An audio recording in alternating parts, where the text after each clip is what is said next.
Hello, my name's Sylvester McCoy. Welcome to the legend of the Traveling TARDIS.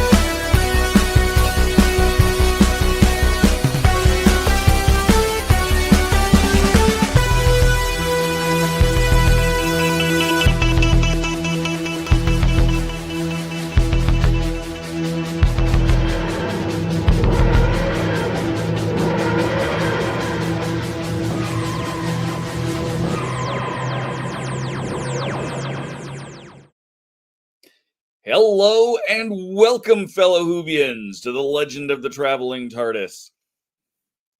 How y'all doing today? I'm doing fabulous. I hope you guys are doing fabulous, because we've got a fabulous show today. How many times can I say fabulous? It's fabulous how many times I can say fabulous. It's a bit. It's a terrible bit.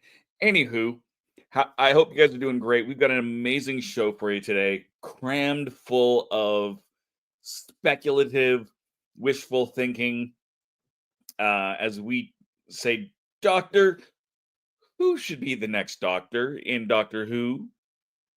This is not in any way a rumors. This is not in any way a news segment. This is just if we had our way, if we were the showrunners, each of us and each of our panelists were the showrunner, who would we choose to be the next Doctor? We like to do something like this every now and then, in between Doctors, just to have fun, right?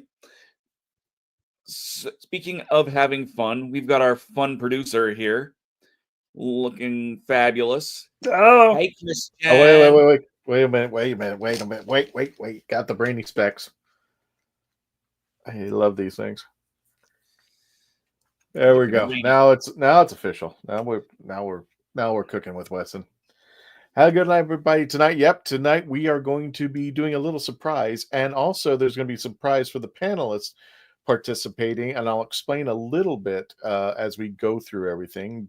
Dave doesn't even know what's going on, so everybody is going to be new to what we're doing, and hopefully you can enjoy the surprise as well as we are while you're helping us select the next Doctor in Doctor Who.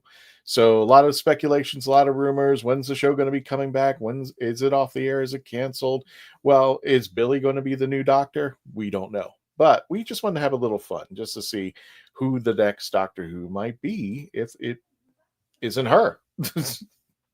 Or I think she was just a surprise. Yeah, exactly. So off to the production room.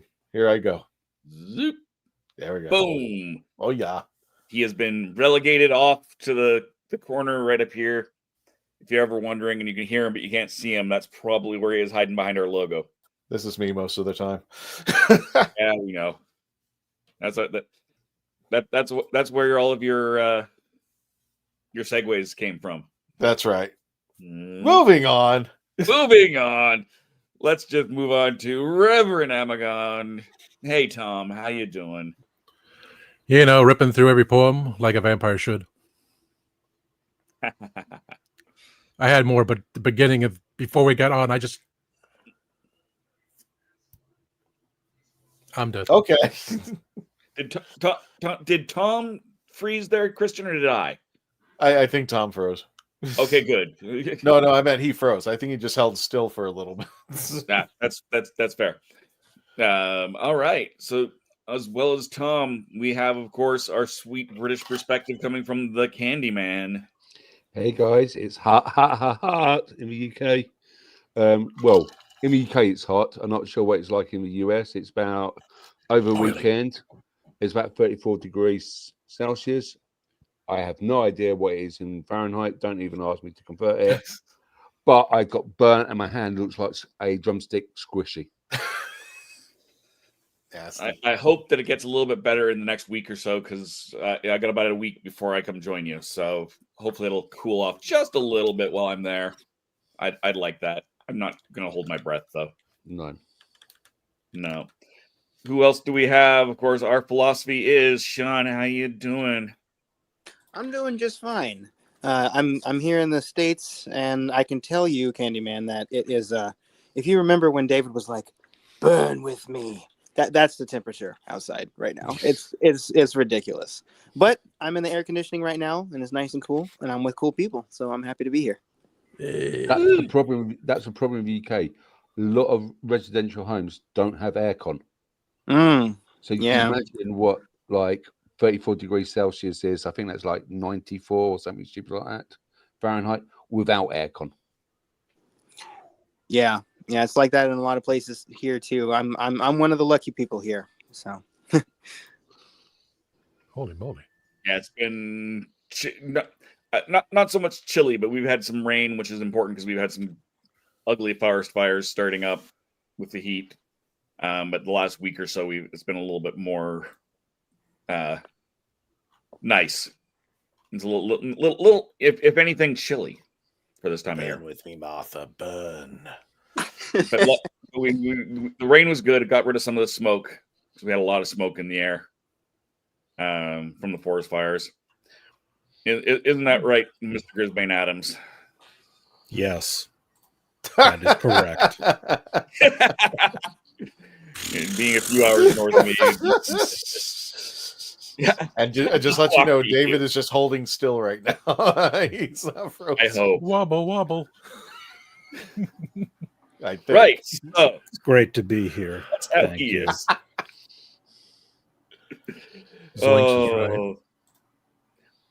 And of course, we'll start up our Who Knew News with Gadget. That's our sixth panelist here. So why don't we run that theme song and we can bring in Gadget to talk some Who Knew News. Yay.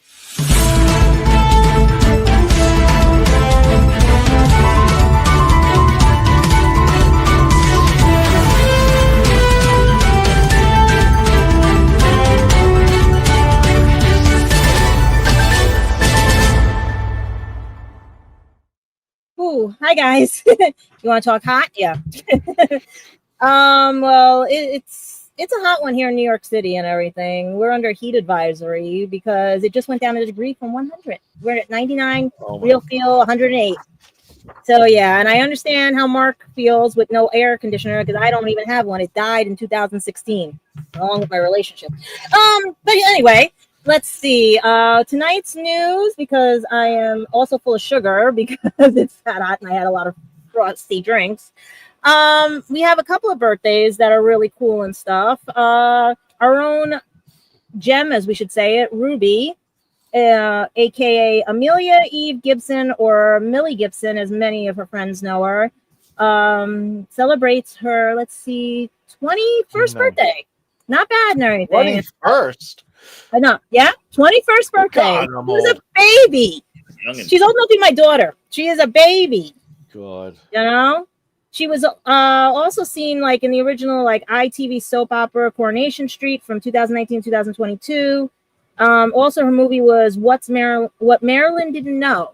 So she's got a lot under her belt right now. Good night. And she's only 5'2". So imagine, yeah.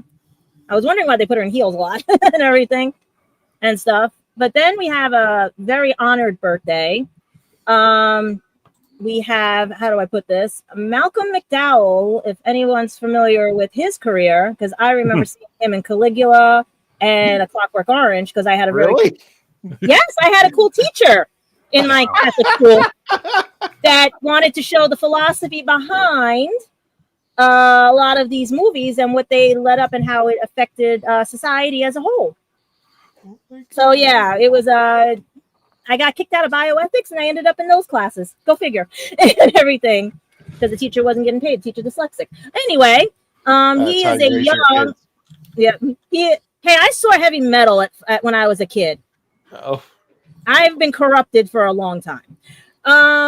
Let's see. He turns a generous young 82 years and he does not look a day over it and everything. And he's a big kid at heart and stuff.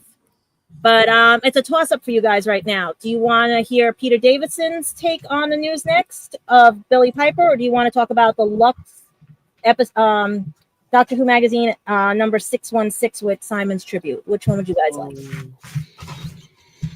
You're the host of the thing. Pick.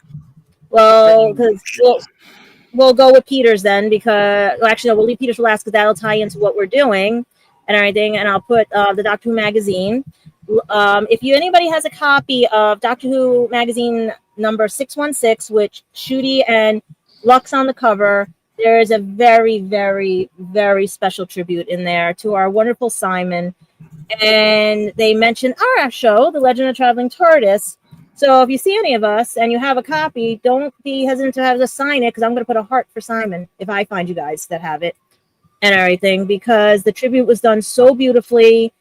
And I miss that big teddy bear. I really do. He was the best. And if you guys have it, please pick it up and read the tribute, because he was a great person, a great actor. And to mention us in there, that was the biggest like surprise. But you know, it's more for Simon. And I wish I can get my copy. But I did speak to Doctor Who magazine, and they sent me the links if anybody wanted to look it up. We might be able to post them on the page if anybody wants to, but they mostly said eBay in the UK, as well as many other sites that might be reselling. But they do not have any back copies, as they do not reproduce any back issues. And, yeah. Was that written by Matt and Jessamine? Yes, it was. Mm-hmm. Yep. So I was crying when I read some of it. So we want to give a special shout out to Matthew Campbell and our former panelist, Jessamine, for contributing to this. You can get to see Jessamine's picture with Simon in there. But this little, this was, I was telling people that, you know what, I was hoping that one day that our podcast would get a mention somewhere in Doctor Who magazine, but I will gladly take my name out if we could, bring him back Simon. I don't. This is not the way I wanted to get in. So, but yeah, there's a little in the bottom left-hand corner, if you can see it. It also mentions our good friend Joseph McGrail for the No Name Trivia Show. the 2 podcasts he was in, and including ours. So, Simon, thank you all for everything that you did for us. And as long as this YouTube channel stands, there is a place. Yeah, there will be a place for Simon, as always. His Simon Says Sci-Fi is going to remain up there on his own playlist. So again, thank you, Simon, for everything you did for us. And yeah, he was the best and everything. And then if you've picked up a copy of Radio Time, what is it? Is it Radio Times or any other like podcaster or any other site? They have mentioned this, that our 5th Doctor, Peter Davison, the father-in-law of our, and everything and stuff, does not think Billie Piper is going to be the Doctor. He's baffled as well. He does not. He says there's something in the air, because everyone agrees they would have mentioned her as the Doctor if she was the next Doctor. Could that be part of the hiatus? Could that be part of whatever? Or because it was a rush ending, because no one knew where this show stood at this point and everything? Is that just like, is he going to wake up? The Doctor's going to wake up from a fever dream and go, it was all a dream. It was all, that whole season 1 and season 2 was just a dream, because that would be the only thing I'll accept right now, is if they come back that he woke up in a fever dream.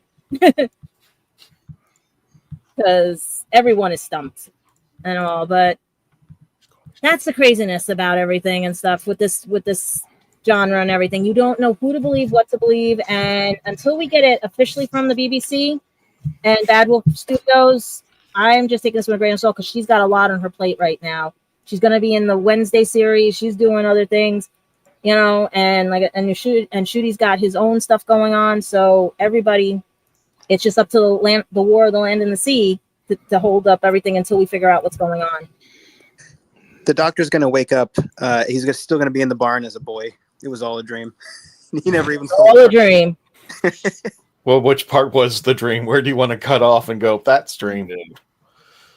Right before Clara gets there in the barn. That was a dream too. Fun. You know what? And somebody had mentioned we forgot about the dream crabs. Yeah. He could still be being possessed by one of those dream crabs from Last Christmas. You never know, because we're not getting a Christmas episode. We're not getting whatever. Who knows? And maybe Capaldi will show back up. Who knows? And everything. But maybe the dream starts from when Jodie transforms, and that's it. And then she goes right into Ncuti and everything. And it was just all a wibbly wobbly timey wimey thing, because they were all questioning the regen, questioning this, questioning if it's the moment. We don't know and everything and stuff and everything. But right now, I think it does need a break, because Disney wanted one direction. This other state channel wants a Sarah Jane type one. How about we just go back to black and white, half-hour segments, and leave it at that? And Peter Capaldi is such like my favorite Doctor that I actually kind of don't want him to come back. Not because I don't think it would be like, I think it would be fantastic, but I just, his era was rounded out so well, and he did such a good job. I think they should leave it. I truly want him back as a multi-doctor. I want a multi-doctor verse. Could be. Mm-hmm. Could be in the works. And see how he would interact with the other doctors, but he's not even doing Big Finish, which is disappointing. Mm-hmm. Yeah, and that's sad. Like maybe like it took this while with Christopher Eccleston to do Big Finish. Let's see what happens now with this. You know what I mean? Right. Everything. But I also want to give a shout out, because as you guys know, I missed last week's newscast. It was pre-taped due to a certain expo I was at here in New York once a year. B&H Photo Video. It's a store that's down in Manhattan and everything, located at 420 9th Avenue. They've been in the business since 1973. They fund a lot of studios with camera equipment, podcasters, and everything. They even had a beautiful podcast setup. They had this year the Build Expo 2025, sponsored by Sony. I gotta get Sony in there and everything. And it was we had a bunch of nice people. I found out I could have been live with you guys at the last minute. They would have put a room, and I could have had people come in, looked with the TARDIS and stuff. They showed you how to create your own channel, how to get new mics, how to tweak the mics and everything. You could build your own setup. It was a very good show and everything. The only part of it I did regret was I didn't get the business card for the one who was doing the podcasting set up, because they had a beautiful mic, and it was like enough that you can have a stop button on it if you needed it, so that when people talk, it automatically goes up and then you press it to talk, like the way the DJ booths have it at radio stations and everything. So they brought back that feature as well as many others, but they said it's all available in their store. They even gave us a magazine, and I don't know if the code is still good, but they had a code in here that if you, I think it might be ending this week or it ended on Sunday, I'm not sure, but it was Build Expo 25, I think the code was. No, it was BHBILD as in David 25. So Build 25. I don't know if you guys will be able, I know it's limited, but that would be it. And it's basically if you need any camera needs or anything, or they teach you how to do setups and everything for your podcast. I know when I say everything, that's because I'm trying to remember from memory. But I did meet a lot of people, especially my original namesake. Her name was Felicia Kane, and she was part of the Bernstein communications group that was focused on how we can make it better, as well as Rose. I wish I got Rose's last name. She's one of the heads at B&H. And I even met a young lady there named Crystal, who turns out is a doctor from England. And she knew exactly who Doctor Who was. And there's a cute picture with her holding the TARDIS. Once we can put that on the page and everything if you guys want to see it.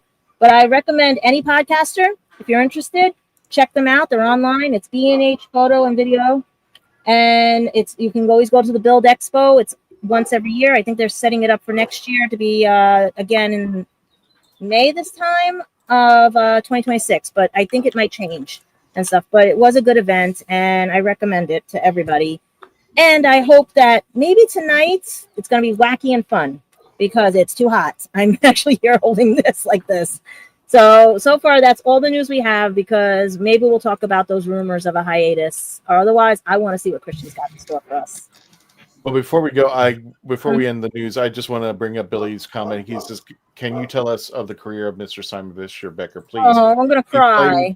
He played Dorian Moldavar in Doctor Who for series 5 and 6 with Matt Smith as the 11th Doctor. He's also notably known as the Fat Friar from Harry Potter and the Philosopher's Stone, as well as doing a lot of other stuff. And the two podcasts that we just mentioned he was on at the time was the No Name Trivia Show, was Joseph, and he was a member of our panelist and a good friend and a dear brother to us with the legend of the Traveling TARDIS. He's also known for doing pantomime. He's done a lot of stuff on stage. Trying to think of anything else off the top of my head, but those are just a big teddy bear. Yep, he's been in Big Finish as Dorian. So, yep. Yeah, And he did a series called Puppy Love. So, just to name a few. So I just wanted to make sure. Wonderful husband Tony does our theme song. Exactly, his husband does the theme song and the closing song. So, all right. Gadget, anything else with the news before we close the door? No, unless you guys have something to add about any conventions coming up or the weather or anything. But right now, like I said, the news is so light because we're still in hiatus, and I'm waiting for everybody to start talking about the war between the land and the sea, because I haven't really seen anything on Disney yet for it. Gotcha. Let's go ahead and close the door on this Who Knew News.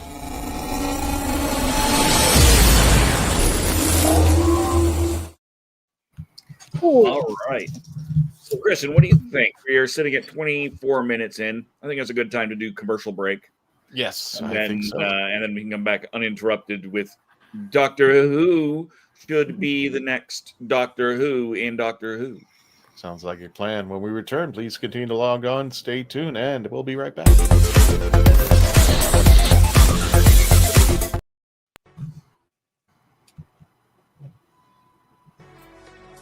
Are you a movie nerd? Do you collect VHS, DVDs, CDs, records, and so much more? Are you looking for clothing from 1940s to 2000s? Do you need cosplayer themed outfits? Come to Ducky's Vintage. We have it all for all budgets, located at the Oviedo Mall right off of the 417. Ducky's Vintage for those born in the wrong decade. I'm author Mark Muncy. And I'm author Erica Lance. And this is Eerie Travels.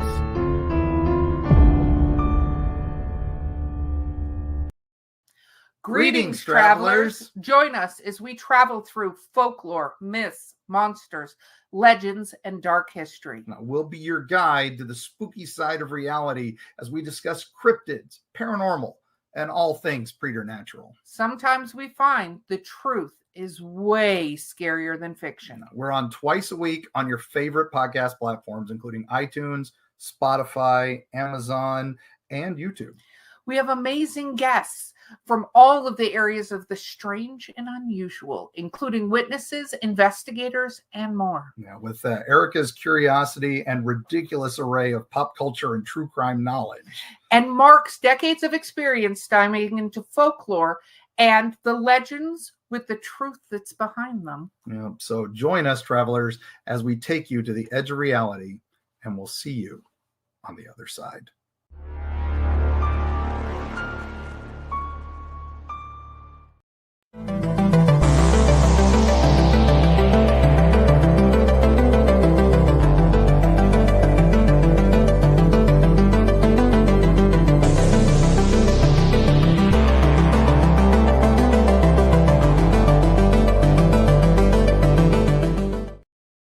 I didn't listen to that voicemail.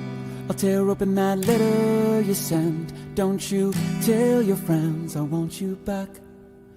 I gotta leave you now unread, because you've already said those words that switch my heart to dead from loving you. So you'll stay ghosted and I'll stay focused. I so enclosed. The spell stays unspoken. A dark silhouette of a marked man and broken. Right down. I didn't listen to that voicemail. A TikTok that story you sent. Don't you reel me in to get me back. I'm gonna leave you now. Hey, I'm Sophia Miles, and this is the legend of the Traveling TARDIS. Wrong about running that commercial, Dave. Every time we do it right before dinner, and I'm just like starving to death. Oh, I know. Can he just make one without fish, and I'll buy a bunch from him? I wish I could. Anchovy. That's a death sentence. All I'm saying. Was that a Mr. Krabs right there with the anchovies? Yes, it was. That's Mr. Krabs. He likes money. Yes, welcome. I'm just gonna, before we go into whatever everybody's choices, I'm gonna address this comment here. Yes, definitely aware of the potential spin-off animation happening. Didn't bring it up. Oh yeah. We don't really have any more information than it'll probably, hopefully, maybe happen. Well, no, the only thing I was sent was those pictures from when the season 2 premiere was and everything, where they got Ncuti and V as little CB baby characters and everything and stuff like that. I sent those two to you guys, but that was the only thing I was given as a hint to it. Is that the spinoff you guys mentioned? Is that the CBB's spinoff? Yes. The baby, yeah. Okay. Yeah. Animated. Yeah. Interesting. It'll be interesting for sure. It's not the first time they've tried to do an animated spinoff, so we'll see how this one goes. Man, they're gonna make it like Scooby-Doo. Did you guys watch the Daleks thing on YouTube? I haven't seen. I'm not sure which one. There was an animated Daleks series that they posted during the pandemic. Are you? You remember the anime one that they made of Doctor Who? Not the anime. It was just called Daleks. It was during the Time Lord's victorious period. So you still had the that was Emperor part of and the that was part of the online series, right? Okay. Time Lord victorious. Okay. I remember that. Because I've only seen the anime one that they made, which looks really good. Yeah, the anime is good. Speaking of which, Dave, take it away. Yes. So, as we mentioned, we are talking about who the next Doctor might be. In theory, not. This again is not rumors. This is not gospel. This is just if I or the other panelists were running the show, this is who we would pick to be the next Doctor. Everything else separate. So don't don't think that anything we say today is official or anything like that, or even rumored. It's just having fun today. Even though we got it right with the Ronnie. Okay.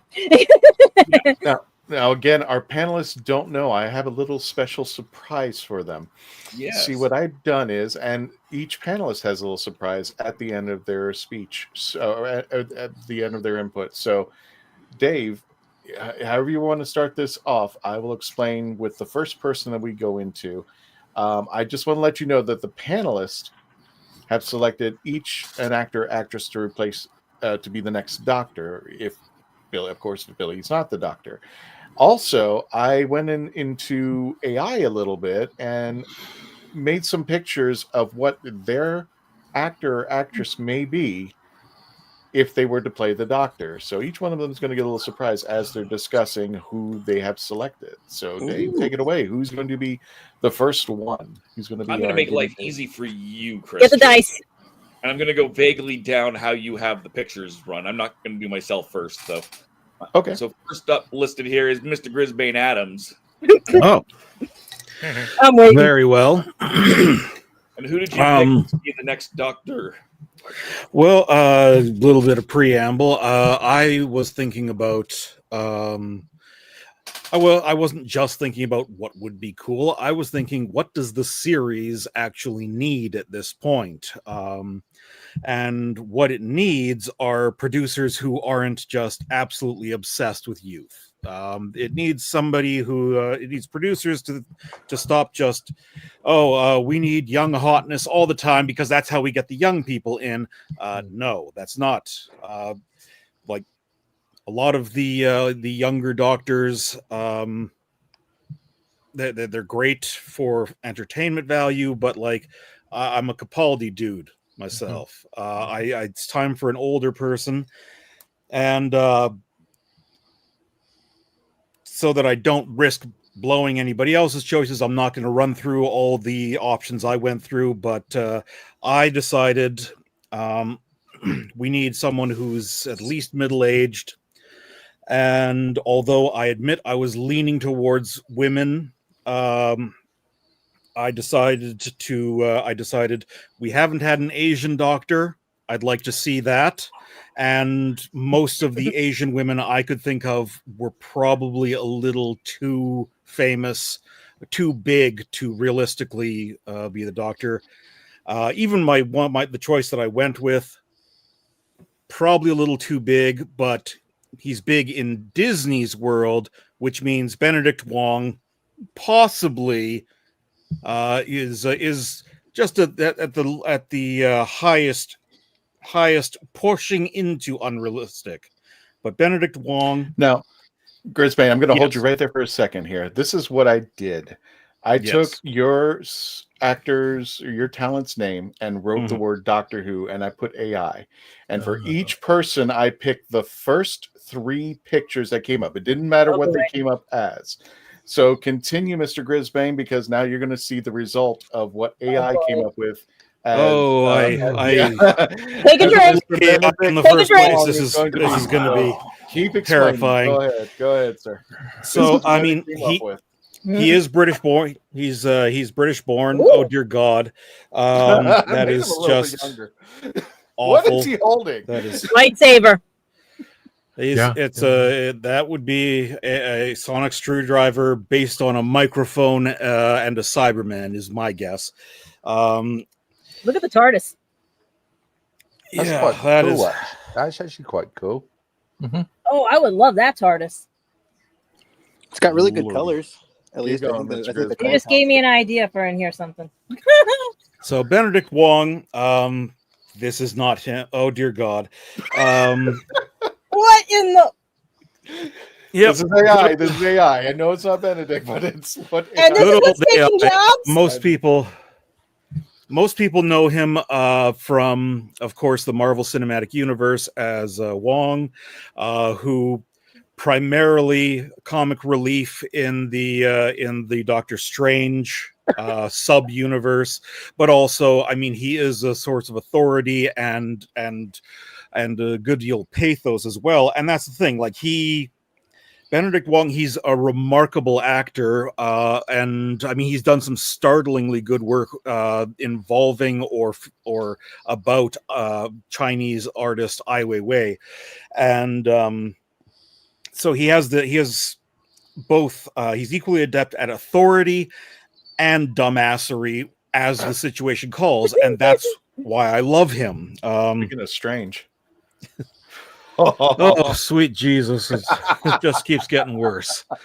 Why? He looks like the toy maker. He looks like the toy maker. That may as well just be like Peter Sellers in Yellowface. I mean, that's what that is. That's in AI's defense, all three of these being very wrong, not Benedict Wong's, might be a Benedict Wong that we don't know because they are all three a similar face. I suppose. But I think this is just the wrong Benedict Wong. Was this Chat GPT or was it AI? It was AI. No, AI. There's no such thing as name, AI. I mean, there's large language models, and there's Oi. Anyway, go ahead, Dave. Wrap it up. Bring us home. But I think that he has. I think that Benedict Wong has the power to be the Doctor in the depths of the Doctor moments, as well as the goofiness to just with perhaps a bit more reserve, akin to say the Sixth Doctor. He's just fun as well. That is my choice. I'm sorry, Mr. Wong, if you ever somehow see this. I'm sorry. Hey, I did my best. Now, there's a question from Billy. Will Doctor Who ever have an Asian Doctor, either male or female or companion? It did one time. And believe it or not, the year began with 19. That's what's pissing me off on that one. It's just like it was. Stop making us old. Yeah, it was Yi Ji Cho who played Chang Li for one TV movie, and then it was just gone. And honestly, I don't even count him. I consider him to be the Master's companion, not the Doctor's. Oh, okay. So, without further ado, David, I have a surprise for all of our panelists. I did the same thing with your name. So I took your name, put it in there, and put Doctor Who, and this is your Doctor Who counterpart. Oh dear God! By name. Yes. I just screenshotted bland that. White man in a bow tie. Yes, that is. Who's that furrowed brow? First picture AI gave me, so that is what Mr. Grisbane would look like in his counterpart using the word David Cole, Doctor Who. So there you go. Yep. I can see that. I can see you in that outfit. If he uses my real name, I'm in trouble. Gadget, I'm just going to say things are going to get worse for you. I know, because let's see, I've been on TV since Law and Order and everything else. Yeah, I'm out there. So whatever they, oh boy. Well, Dave, before we get to you, I give up. That's why. That's fine. I'm going to bring up. I'll just kind of bring them up as they come. Faith came through and gave her idea. She gave Sarah Bolger. I'm not familiar with this actress, but again, using her name and does that sound familiar? Name, that's what AI came up with. Let's rotate that. Why is that TARDIS only got one door? I don't know. Because AI. Because it's AI. It doesn't know. I mean, you can't even say police box for crying out loud, but that's Faith's second picture. That's quite cool. That is quite cool. I was amazed Yeah, on that. I like the inside. Now, using Faith Kelly's name and Doctor Who, this is what AI came up with. That looks nothing like Faith. Wait, I would have gone with all her cosplay. They would have came up with something because she's famous for cosplay. We're just doing it by name, so I know. Oh, okay. AI does not know any better. Imagine there's a person that actually looks like that out there. In a parallel universe. So okay, we're supposed to be in a parallel universe, according to the scientists. So Gadget, you are in fact next. So yes, dear Lord, and Wiccan gods and Norse gods. Okay, let's see. The timeline right. changed twice the other day. So. Okay, well, I had picked someone that I had watched from Wishbone to Supernatural because I know he's a versatile actor that can crack up behind the scenes and on the scenes and has a quality of all the Doctors because of how his acting range is and everything. That would be Jensen Ackles from Supernatural and Days of Our Lives, NBC soap opera star and everything. Like, growing up watching him, and the sad part is I'm 2 years older than him. That's the scary part. I was cracking up laughing because he could go from the sweetest person to the most mischievous, like, I will die for you type of person. That's why I was like, he has the qualities of Eccleston, Tennant, Capaldi. Like, he could be the Doctor. And then to put Jared as his the Master against those two, that would be, I would like to see that. If they were to do an American version, I would like to see that. You know, because I want to see him take down a Dalek, and then later be like the most in the bloopers, the crack up scenes where he's going inside trying to be inside the Dalek. You know, like he would make the set fun. He would make it interesting. It would be a welcome change because he has he can flip to different Doctors because he has that quality where he can flip the script on you no matter what. Master-like qualities, but he could flip the script. But that's actually too accurate for him. That's actually looks like from Supernatural. That's actually really close. And yeah. Here's a third one. Oh man, yeah, that's actually yeah. I like the first one out of those. The first one's cool, but this is more Supernatural, yeah. So there you go. Yeah. Now, Philly. No. Now, Gadget, you ready to see what you came up with? Which one did you use? Felicia or Gadget? I actually did a mixture of Gadget and your last name. Oh dear Lord. Okay, that's not bad. That's not bad. I do like wearing black. That's not bad. Yeah. And my hair should have been blue. I actually was that short one time. Never again. But yeah, yeah. That's Gadget's counterpart right there. And what is the TARDIS written like? Yeah, is that it will never say police box. No, look at what it says. Tarchis? Tarchis. Tarchis. So there you go. There you go, Gadget. That was you.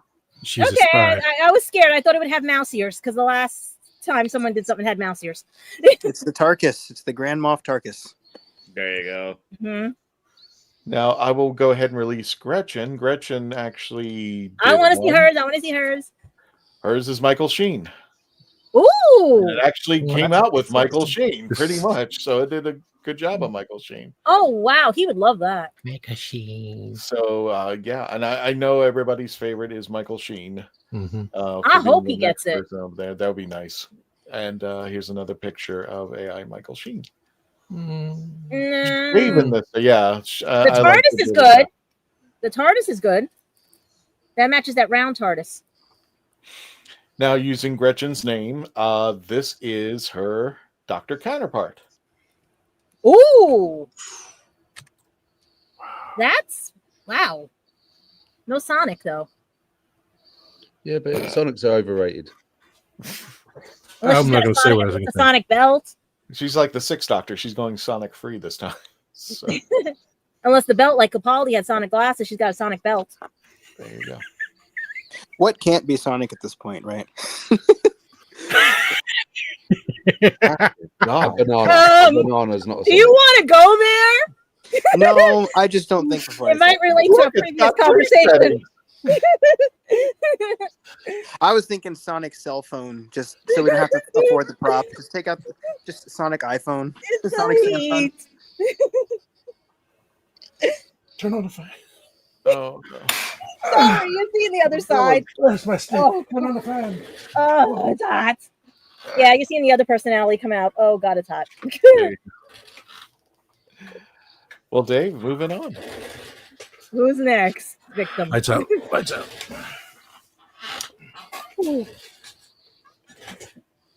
Dave, you're on mute, I think. Yeah, you're on mute, Dave. And our philosophy will be next. Sorry about There that. we go. Yes, I am. Yeah, that's fine. Who did you pick? Me? Yes. Yes. Yes, that is my name, isn't it? Yes. So this is gonna be a little bit interesting, Christian, because I had kind of an asterisk next to it because I don't have just one.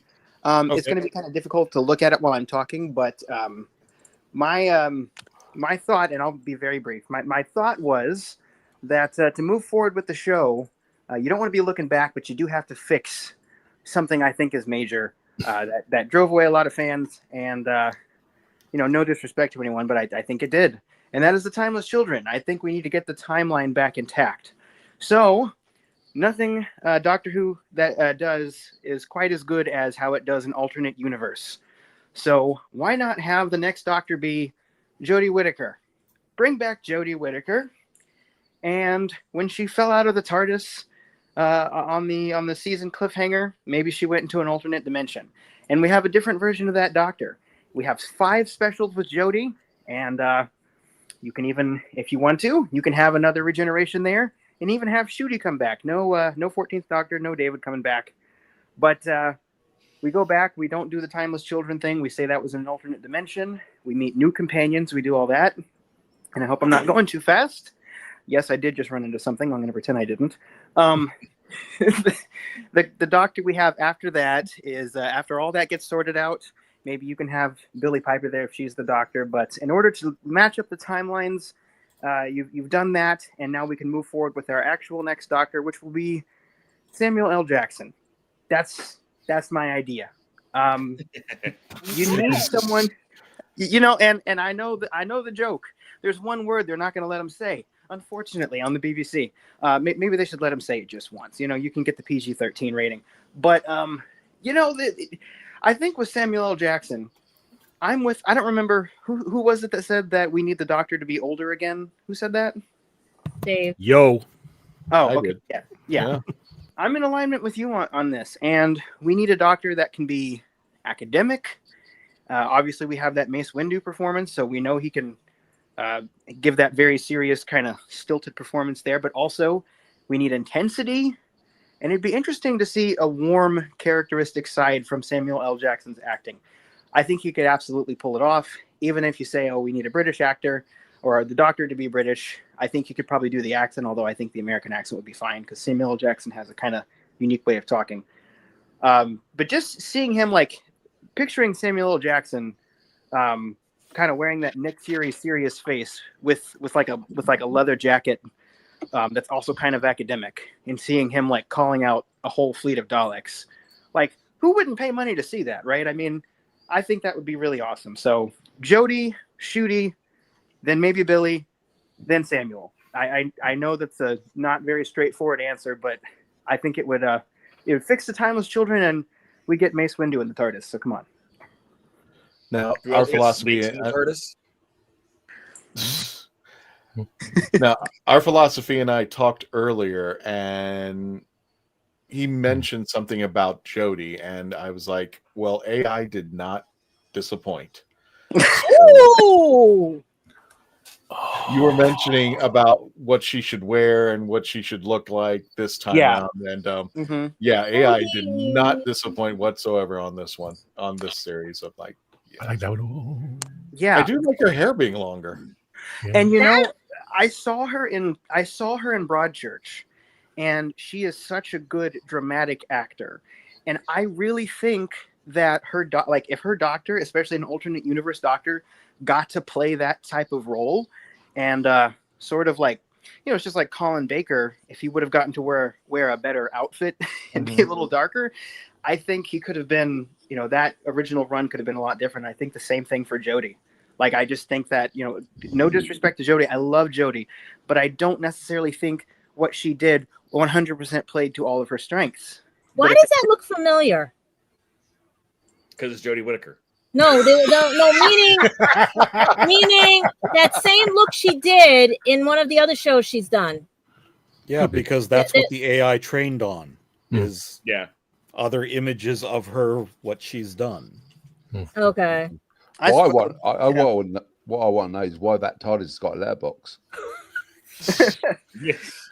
I know I've taken a long time here, but I just wanted to ask you guys, and I will be quiet now, but I wanted to ask you guys, what would you, if the show for whatever reason, the BBC hired me, and we did that big stupid idea, which is what I call it. What would you guys think of that as a thing?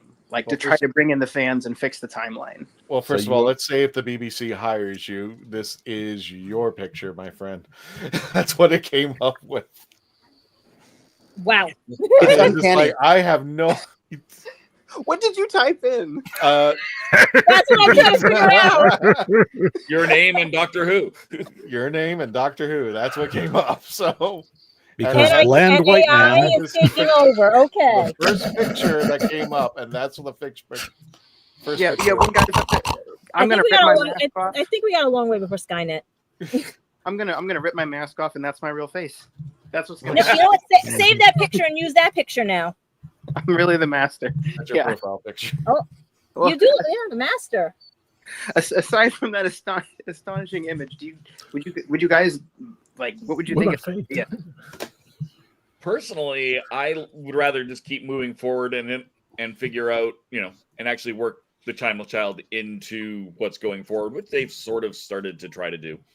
Well, yeah, that's what I liked about how they handled the toy maker. Is it explained basically how what they did with there was, yeah, both things are true. He's messing about with reality.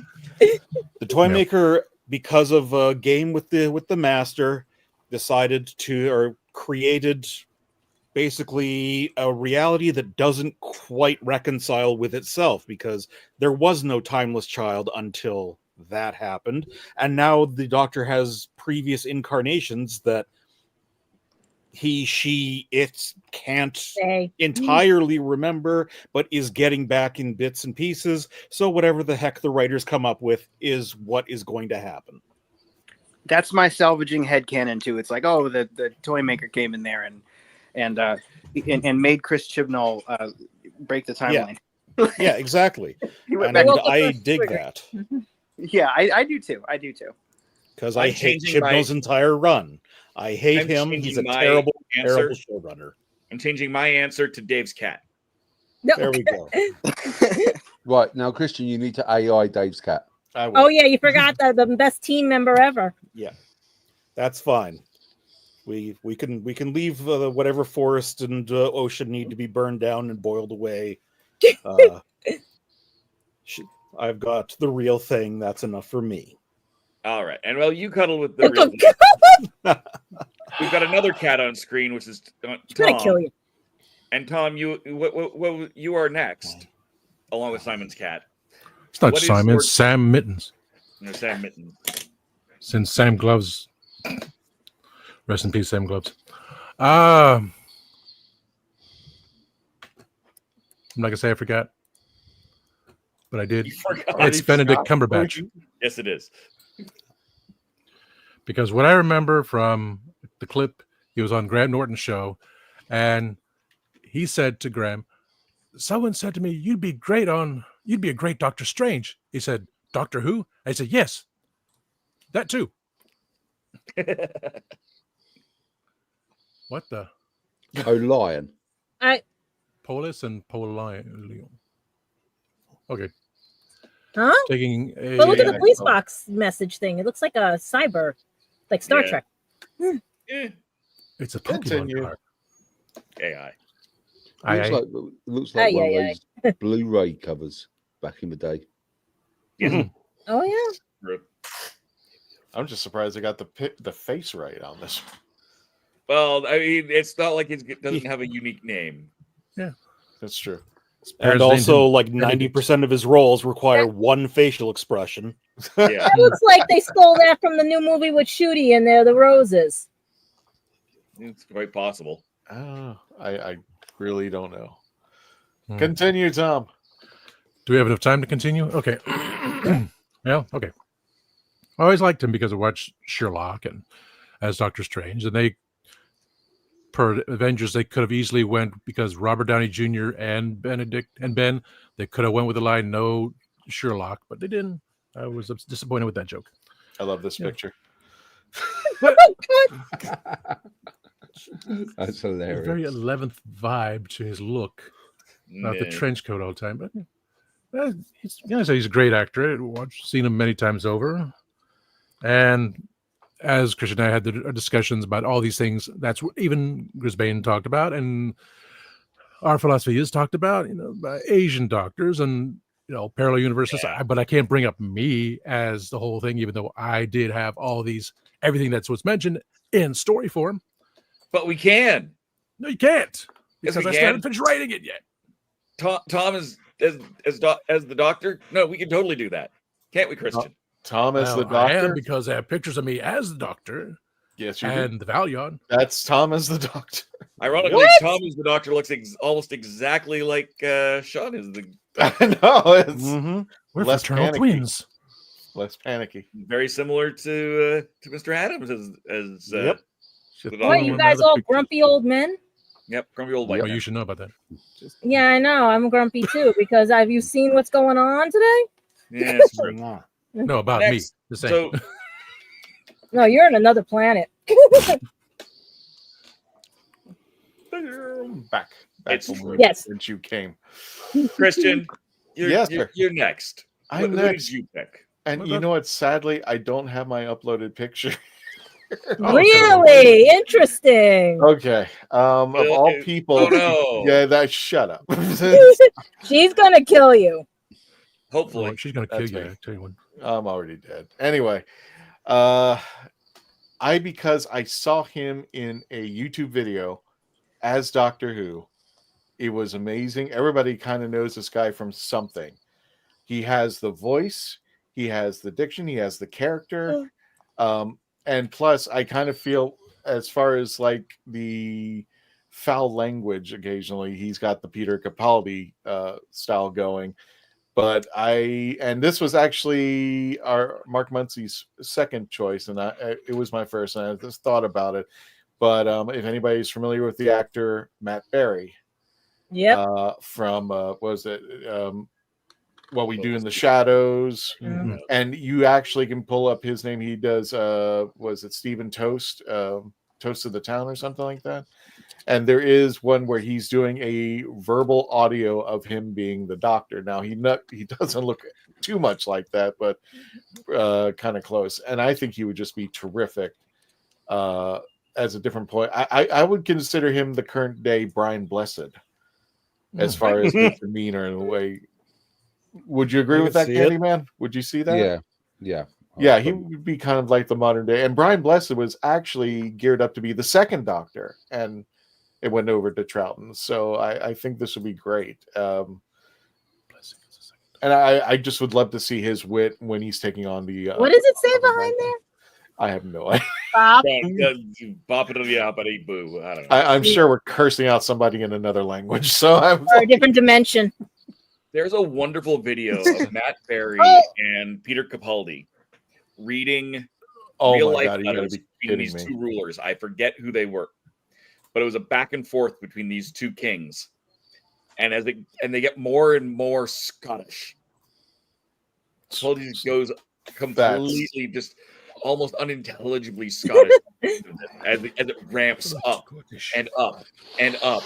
That and is insane. bonkers. So just run in, Matt Berry and Peter Capaldi. I'm sure you'll find it. You know what that reminds me of? The TARDIS language circuit is probably glitched. That's what it is. That's why we're getting them. There we go. I'll take that. Well, It's believe like, it or not, hello. believe it or not, Christian, I was speaking to my landlord, and he actually chose Matt Berry as well as being the next Doctor.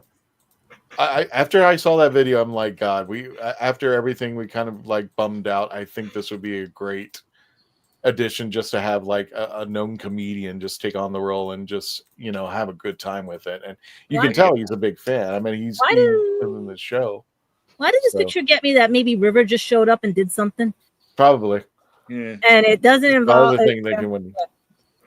There's 100 things that could have been in that picture. So yeah, I will try to see. Well, keep going. I'm going to try to see if I can make a picture of what AI. Sure, I will. I'll bring up AI of your name. No, I still got control. I'm just letting you know Okay.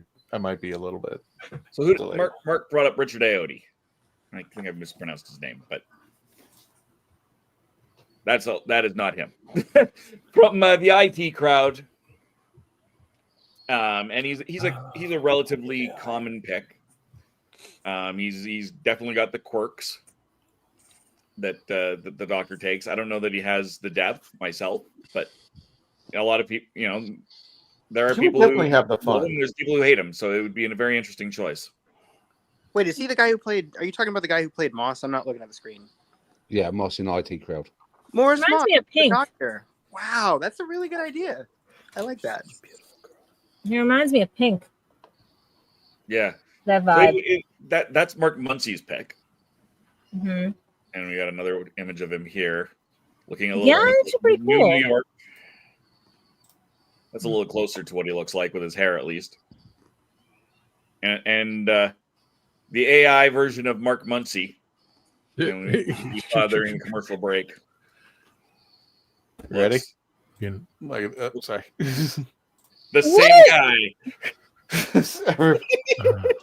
I get at least an anime type looking one. You guys get grumpy men. The same guy. So. Oh, hell no. No. Somewhere there's a. Wait. Show us. I just heard that. Hell no. Oh, hell no. I can't wait to see it. No. You have to show us the hell no. Yeah. Hold on. He's gonna load it.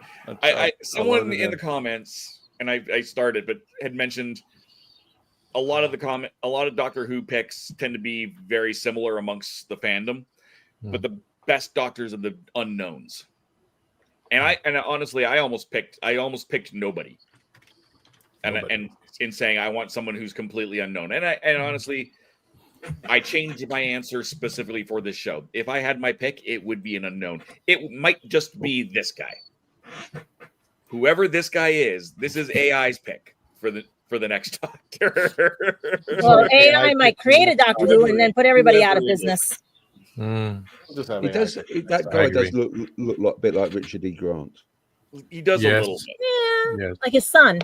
Let's see what Chris. Quality Richard E. Grant. No. See, I see Hugh Grant. To put it up if you don't.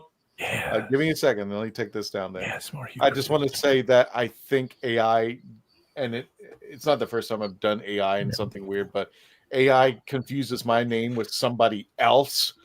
And yeah. Yeah. Take the S out, and there we are. I'm Batman. Yeah. I'm a freak. I can get behind you, Christian Bale. Love you. That would be Christian Bale as opposed to Christian Basil, but Christian Bale as the next Doctor would be an interesting pick. I'd watch that. Yeah, I'd watch that.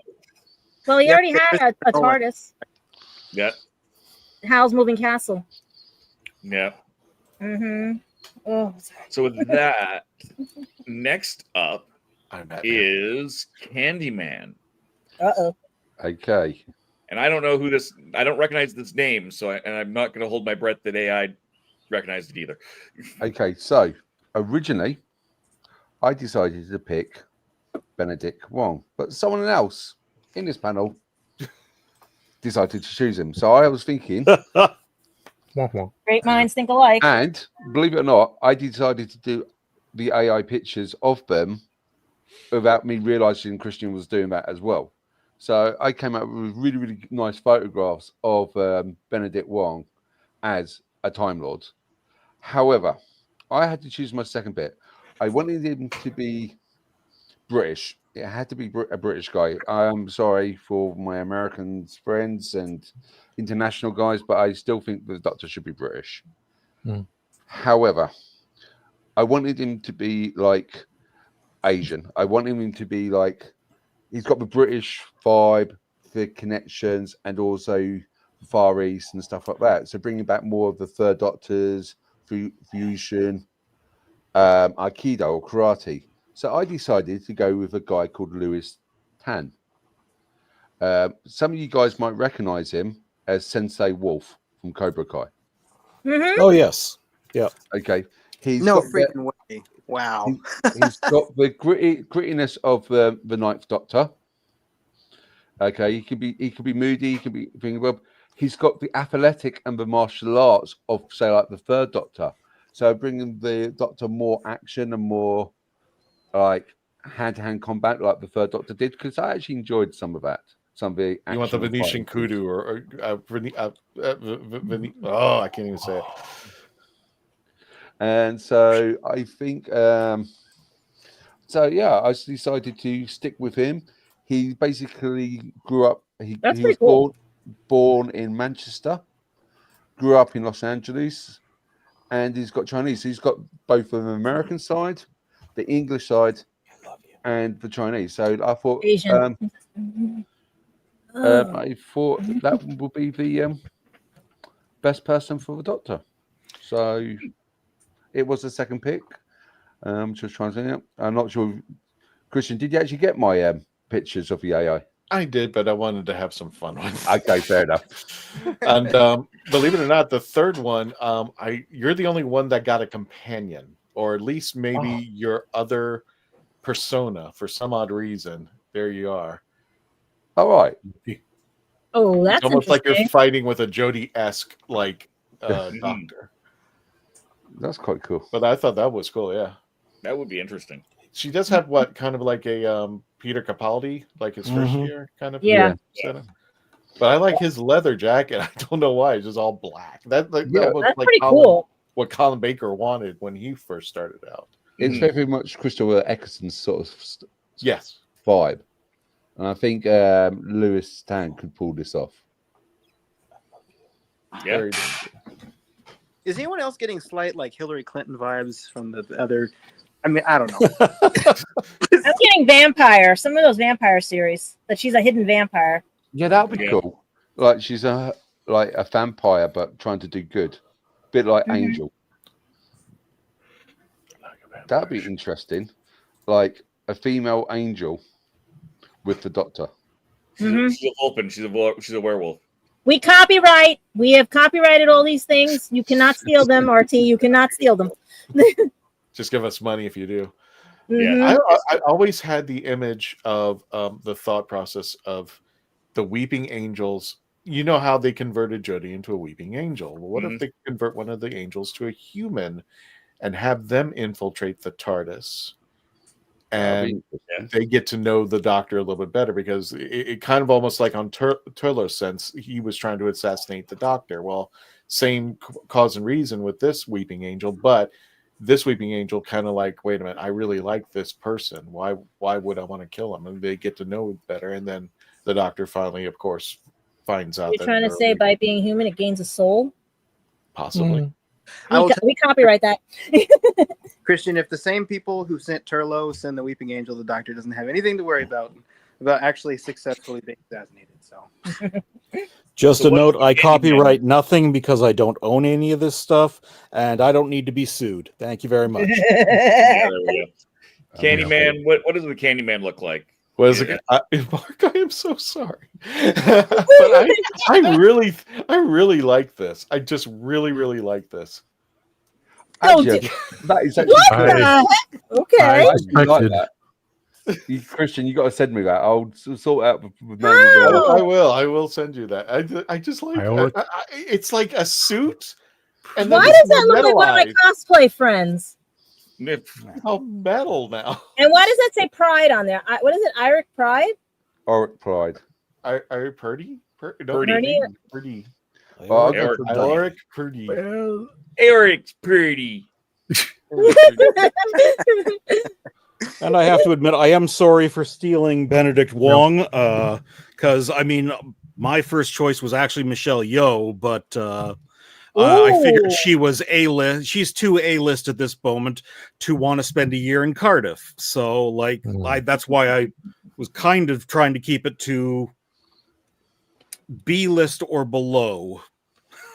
I think that's so funny because I literally picked like the highest paid actor in America to play the Doctor in Samuel Jackson. I mean, that's a rule I put on myself, exactly. Or else, like there are tons of other people, like Kathy Bates. She's a little bit too old and probably not interested at all. But like Kathy Bates, I'd put her in anything, and she'd be fantastic. Also, Joanna Lumley, because she was supposed to be the Doctor in the 80s, but they said, Doctor can't be a woman. She got her one chance in Curse of Fatal Death, but she deserved to have a shot at it at the actual chair. Yeah. So, Joanne That would have been really interesting if in the 80s, like the alternate timeline, 80s, we have a female doctor. Like, what would the fandom discussions be like now? That'd be really interesting. yeah. So this is the AI I did of Benedict Wong as the Time Lord. I'm not sure you can see that. Oh, look. What it actually Oh looks like. wow! Yeah. Okay. Your I'm AI not- got it right. Mine is. And this is Lewis Tan as the Oh, wow. Doctor. Oh, look, the Doctor can be something other than David Tennant's outfit. It was very, very Paul McGann sort of stuff. So, Yeah. but I just thought that might be a cool idea. I'm going to keep that. Bring up me as Austin Powers. So, me you is That next. boy. You is next. And as I said, I almost said nobody. Mm-hmm. You know, Oh yeah, and I agree. The unknown is the way to go. Yeah, but for it won't purposes- resurrect the facilitate series. drill, that's not the point of the show. I also almost said Paul McGann, but I would explicitly want the next Doctor to be the 8th Doctor. Full stop. And do a series of the 8th Doctor. Again, not the point of this episode. Well, and also, the thing I've been dreaming about for a decade now is what Christian was talking about earlier. Bring the 8th Doctor in as a companion Doctor to the present Doctor. Mm-hmm. Have 2 Doctors on the same adventure for a season or 2. I And think honestly, that'd be brilliant. we could, without doing that explicitly, maybe we could do that with Billie Piper, because if Billie Piper's not the Doctor, yeah, Billie Piper's back. Billie Piper's in control of the TARDIS, and Billie Piper has used the Bad Wolf abilities or something to come from Pete's world or something. She's hijacked this regeneration of the Doctor. That's what I think has happened. Is she's somehow hijacked the alternate version of Rose has hijacked this regeneration, trying to get back to the Doctor. Oh, or McGann and Richard E. Grant. Yeah, Those 2 Doctors together. I could get behind that. Like anyway. actual Schalke Doctor, like you wanted to be. Yes. The real, Yes. See, I I love don't. Schalke. I have it on DVD. As do I. Anyway, Paparazzo, go ahead. Sorry. Candyman, what were you going to say? I was thinking that Paul McGann and Richard E. Grant are too close. I want it more dynamic. So I would probably say Richard E. Grant and Christopher Eccleston.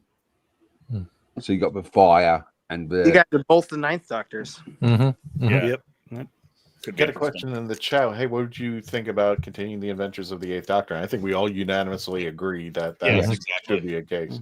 Rubber Speaking of stamp. which, there's the great side of that cat. My always backup for who would be a great next Doctor is also Sean Pertwee. Oh Sean yeah. Pertwee's son. I wanted him to be 13 specifically, but I didn't want it. I wanted to do the David Tennant 14th Doctor thing with the 13th Doctor before that ever happened. That's literally what I wanted to do with and is have Sean Pertwee come back as basically the 3rd Doctor and the 13th Doctor being the same thing.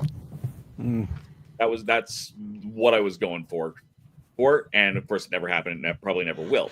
But who I actually picked, again, trying to facilitate the show, was Robert Sheehan, which looks nothing like that. No. I mean, the hair's about right, but he is from Umbrella Academy and Misfits. He's an Irish actor, so close enough.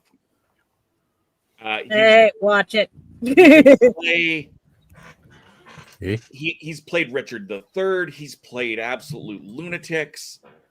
He can do either end of the spectrum, and I think he would be great. He's coming up on his 40, so he's not too young, but he still looks young enough.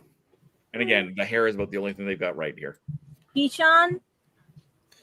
Why is that an anime name right there, Pichon? Okay. Only half of it. But yeah, so I think that would be an interesting choice. He's got a good stretch of what he can do in his performances, and he's got the look and I think he could really pull it off. And I know that a lot of people would love to see an Irish doctor, you know, just to throw things into a little bit of turmoil. Again, that look maybe if you had a hat on, it would look like him. But again, I have no idea where they got this name from. So I have not looked ahead. I can see the thumbnail of what I look like, but I have no idea. From the thumbnail, it looks like I look like Ace, but I actually have no idea. No, I really looked at this. Like I said, these are all the first pictures that came up using everybody's name. So... Oh no! I think I hate you all. Okay, Fish. Okay, Fish. At least there's nothing written on your TARDIS. We'll get Barney for you. Okay, Fish. Denise. Is that like a toilet handle for the TARDIS? You damn kids! No, Barney Miller. He's Fish. Get off my lawn. Get off my Barney. You damn Daleks, get off my lawn. Wait a minute, how do you get in? Because is that the full-size TARDIS, or is that like it's a push door? It's bigger on the inside. But it doesn't look like it's all the way down. It doesn't go all the way down. I don't know. That's cool. Does that look like a makeshift Dalek in the back? The TARDIS was so offended by the result that it pulled all the signs and shrunk. Yeah, right. Exactly. Exactly. Hey, I think he's a handsome looking What guy. should you do to the TARDIS? So what did some of the audience have to say, Christian? You got it. Oh yeah. Well, we got tons. We got a lot of stuff in there. First of all, everybody looks like that. I would like to pick one of the people and AI their names on here, like time scales and all them. I know. I'm just catching up on. There's so many chats going on. Rose Kirby, hello. As a filler, why not have many episodes of what took place after the 1996 film was continuing? When we were talking about earlier of Paul McGann and Judge Joseph Dredd, he thinks we should just move on. Which I get his point, but I don't think he had his time. That's just the case there. I think you would like that too much time scale. I really think you would like that too much. We're already like. I'm serious. Like pick somebody like Rose Kirby, all them. Just put that name in and see what comes up under their YouTube name. Got Raj. He says Richard Gadd from Baby Reindeer is an interesting choice. Okay. I'm totally agreeing with you on this one, Nico Bat. I think Tony Curran, who played Vincent Van Gogh, should be the Doctor. He'd be ginger and could have a fondness of art and painting as a homage to Vincent Van Gogh. Mm-hmm. What do you think of Vincent Van Gogh? She's asking Raj there. Okay. Mike. Hey, Mike. And Chris Marshall from Death in Paradise. Is that the guy? Possible, yeah. Chris Marshall? Oh, yeah. I think from Death in Paradise. I remember his name coming up a lot during around David Tennant's time there. Ramona Groff would be good. The Doctor would have a heck of a guilt trip for not helping his boyfriend. Okay. Wait, are they related to the other I Groff? assume it's Jonathan Groff's sister. Yeah, that's what I'm trying to figure out. Yeah. And imagine if it was Jonathan as the Doctor. Nico, Rod, of course, Nico Bat. Anyone who's not too popular would be like Tom Hiddleston, Michael Sheen, Eddie Redmayne, or Andrew Garfield. Two bigger names, I think. Exactly. Do you really think that maybe they might be too big? Yeah. Do you think they might take it at the moment? Yeah. Yeah. But I mean, this is I know they're busy. This is like an alternate dimension, though, right? We're picking the Doctor, so I mean, I think there are big names in our world, but I mean, this is just like if you had full control, right? So I think it's worth thinking about, even if it's like a big name that would never Tom do it. Hiddleston's already played the Doctor. His name was just Loki. So I just decided to ask another AI to generate 8 panelist as an AI. Oh, it's come out as that. I'm not sure you can see it. Oh dear, no! Oh no! Charlotte as the Doctor. Oh, indeed. Instead of 12, she got 9 lives. Wait, is that 11 Screwdriver? Yep. Yeah. I think so. Oh my God. Your AI is much better than mine. I dare you to do Gadget Pendragon because I want to see if I get the bunny ears or the rabbit ears or the whatever ears, the mouse ears. I'll see what I can do. I'm going to go back to my candy land, and I will see what I can do. Rod doesn't mind if Billy continues to be. Nicobat says as long as she's not Rose, Bad Wolf, or the Moment. I guess she's looking for a new one. If I pronounce this wrong, I apologize. I'm going to do my best. Tanindra. Okay. We need Michael Sheen. He would make a great doctor. Piper is gimmick.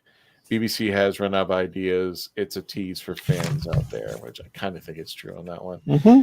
Stephen O'Neill says the BBC are in talks apparently with the new streamers. Rumors it is Netflix or HBO Max. Well, they both had Doctor Who at one point. It won't be HBO Max. Still has I actually guarantee it will not be HBO Max. The entire point of the streaming deal was to put Doctor Who in the same place worldwide, and 99% of the world does not have HBO Max. And I don't have Netflix. If I had to put money down, I'd say Amazon. I think it would go completely. It'll be Amazon or Netflix, or stay on Disney.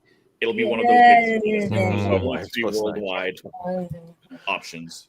So that's my take on that one. Paul, apparently Billy was added to the Regeneration at the last minute to deflect the fact that the show had been canceled. Hiatus. We don't know. It's like remember that Netflix could be agreeable to do a deal who had it first. I get the feeling that when it comes to like storage and stuff, if they want to go full on everything, classic TV movie, Cushing movies, I think they're going to grab. I think Amazon would be the best place. That's in my opinion. Paul, I'd vote for Michael Sheen as the next Doctor, but I feel the current BBC wouldn't do that. I don't know why. Budget. Lower the budget, pay the actors more. Exactly. Somebody's ding went off that says, "Yep." Why do people list such obvious and unimagined ideas for the next Doctor? The best Doctors are usually unknown. Yeah, that's what you were saying earlier. Yeah. Mark continues. He says the BBC is not an American show. British shows don't get formally canceled. Is not the concept that exists here. It went on. What's that? Yeah. Red Dwarf will never die. I hope it never dies. Sophia Miles would make an excellent Doctor as well if she's not too busy. Yeah, it's because you remember her face. Remember her face. Yeah. There we go. Were Peter Capaldi and Alex Kingston the best Doctor and wife because they look more close age together? Yes. No, the personality I like. The personality definitely was good between them. I would get Richard E. Grant to play the Shelka version of the Doctor. You think the Shelka version needs a series? Damn right. It should have. Yeah, it should have had it in 2003. Alternate universe one. Yeah. So what I think they should do is have an episode with Richard E. Grant, Christopher Eccleston, and Rowan Atkinson all playing the Ninth Doctor, all in separate timelines. Oh my God! No, you have him on the chair floor. You have him. He's going to pull out of his chair. Yeah, you could do that like with that Big Finish story. Let's go make some calls. We'll get him on the show right now. Let's make some calls. You know, I actually did have a question. I know we're going through this, but can I ask you guys a question real quick, just as a panel? Is that okay, Christian? About yeah. So I mentioned something earlier about Peter Capaldi, and several people have talked about past Doctors coming back, and of course we did have David Tennant coming back multiple times. Do you guys ever feel that? I mean, personally, for me, in the era of remakes and sequels and reboots and all this stuff, I'm just convinced that, with rare exception, bringing things back is almost always diminishing returns and might even make it worse. The only real exception to that, I think, was probably Ghostbusters and Cobra Kai. But other than that, almost everything. So do you think there's any Doctors that just like you don't want them to come back because their run was so good? Like I feel that way about 12 and 11 personally. I would not want to see any of them come back except for 8. And that's because they've all changed so drastically in their looks and everything that it's really hard to make it realistic. Whereas with Paul McGann, we only saw him once, and then we saw him at the 50th. He hasn't changed that much since the 50th, so you could get away with that gap if you push it towards the end of it. That's more like finding a wrong than going back and doing a retread in your eyes, right? Yeah. Well, this is actually retread. This actually touches on one of my pet peeves of Doctor Who. Is we finally, with 11, Matt Smith, we finally had a final story that allowed him to continue appearing for his entire life if he wanted to, realistically, aging however he wanted, however he could. And then they tied him to a single planet for the entire thing.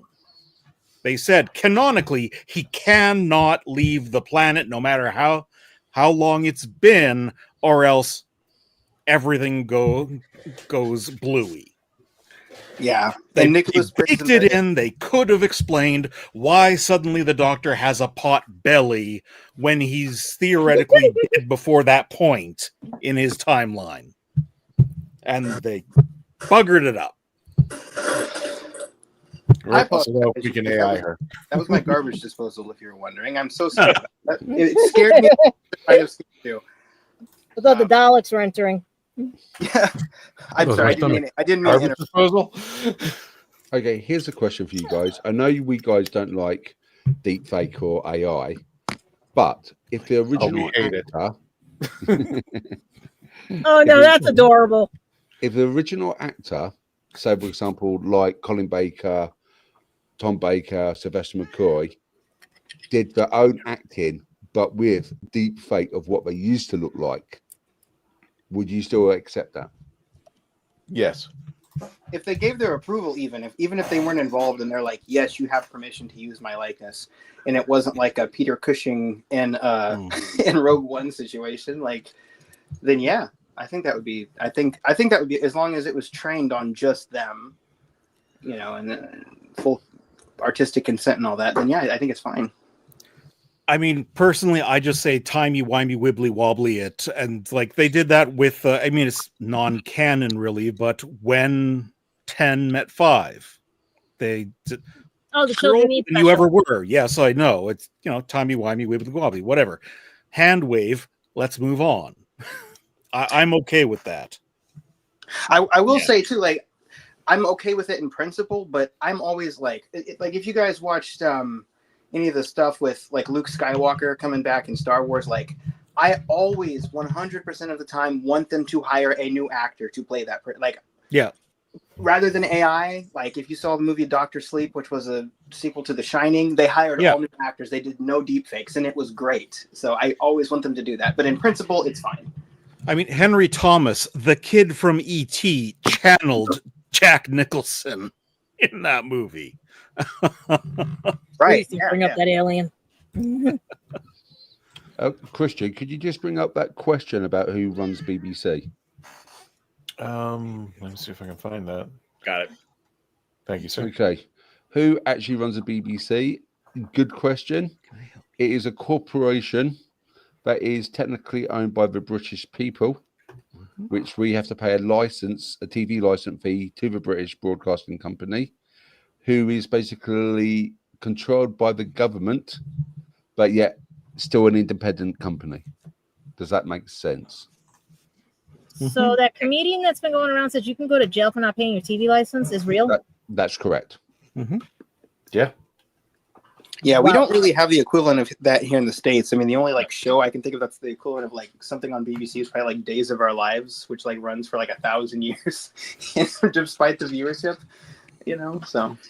Well, yeah, I mean, the thing is, PBS was supposed to be your public broadcaster, and it did get a lot of government funding for a long time, but it was never a government corporation. Like we have it up here, CBC. It is technically a crown corporation. It's operated privately to an extent, but it is a property of the government, thus property of the people. We need a PBS iPlayer here in the States. Like we need to. We did. So, the two Daves, do you pay a TV license then in Canada for that show? Nope. It's kind of it would be better and worse if we did. It's just wrapped up in the rest of our taxes.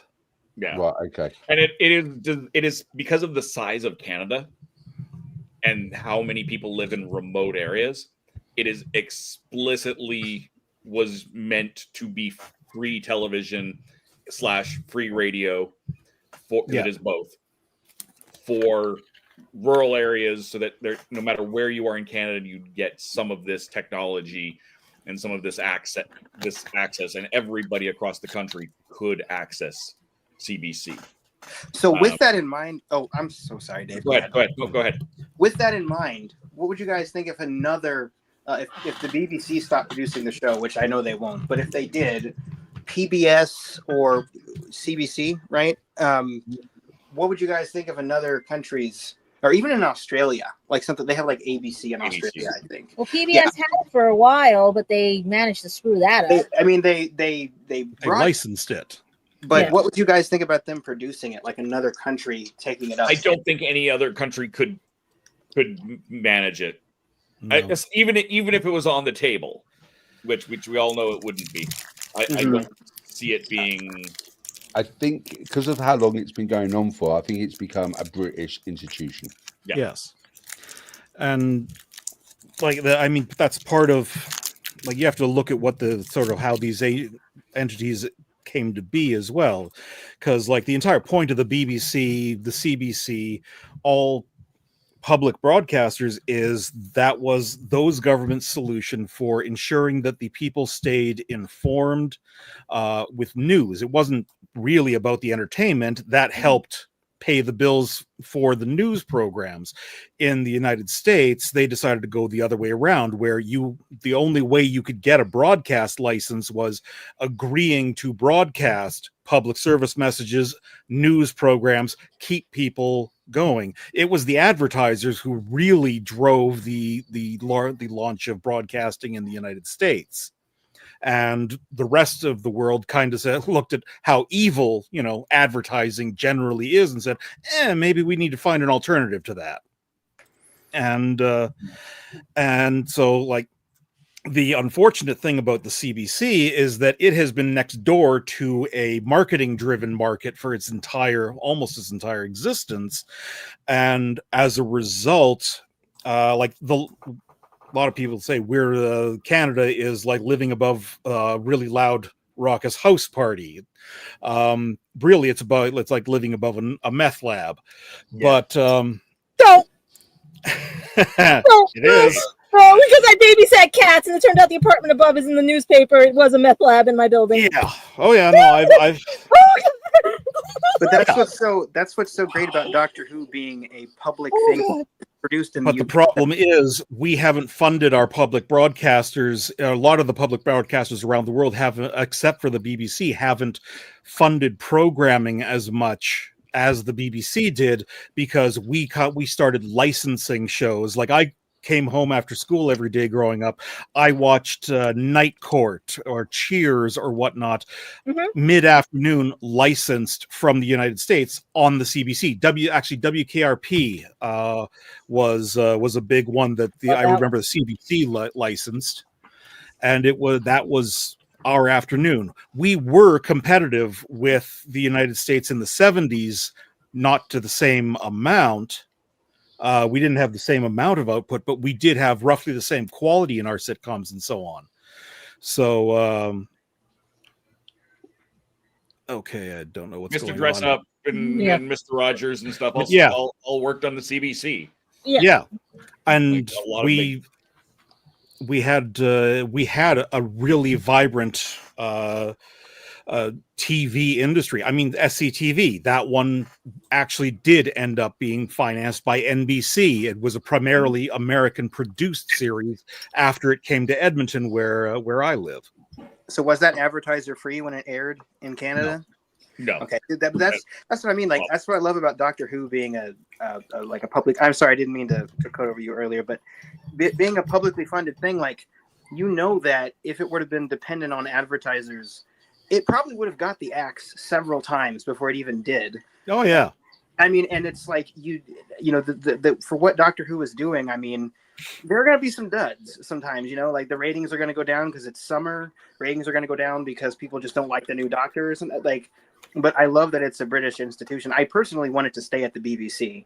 I crazy to keep the budget high to be competitive and risk the show getting axed. And I'm just like, just cut the thing down. It's Yeah. gonna that, but that's just Like it's actually off-putting. The Disney version is really off-putting for me for how they've tried to push the production value with these huge TARDIS spinning through space scenes and whatnot. It's just like you used to do this with a couple of flats and a dog with ping pong balls strapped to it. Like, come on. People will accept. We got enough topic here, so we got a lot of chats to get through. So let me go ahead and run through. I think this is a good conversation. But Billy says, "What about actors William Levy, Edgar Ramirez, or Christian Serratos, Alyssa Diaz?" Never heard of those. Yeah, I'm not aware of them. I've never heard of them. Billy, can you tell us where we can find them? Just you know. See, I was thinking Eugene Levy. I mean, how are you? Doing a little bit of SCTV. You never heard of Alyssa? You never heard of Alyssa Diaz? No, I'm not putting a face. I think really. She's from The Rookie, Lucifer, Star. Like really? I mean, no, it's fine. Again, face and a name is not the same as not hearing. She's famous. Recognized, yes. Recognize the name. Misha Collins, I reckon he could pull it off. Yeah. All I'm saying is Eugene Levy's eyebrows would probably regenerate. Jim, I would just want to bring this up. Hi, all. Been an emotional day. My mother is on a decline in health. Jim, all our love and the best for you. I apologize, brother. Hope everything is better. And Raj continues. Lawrence Fishburne would be another great choice. Our philosophy is. So Tammy, hello Tammy. First time I've seen you in the chats. Jack Bannon or Tom Misson is Scruffy from Sleepy Hollow Mode. Ooh. Oh, that's this the yeah. Cool. Yeah. I could see Eddie Redmayne from Fantastic Crane playing from the Doctor.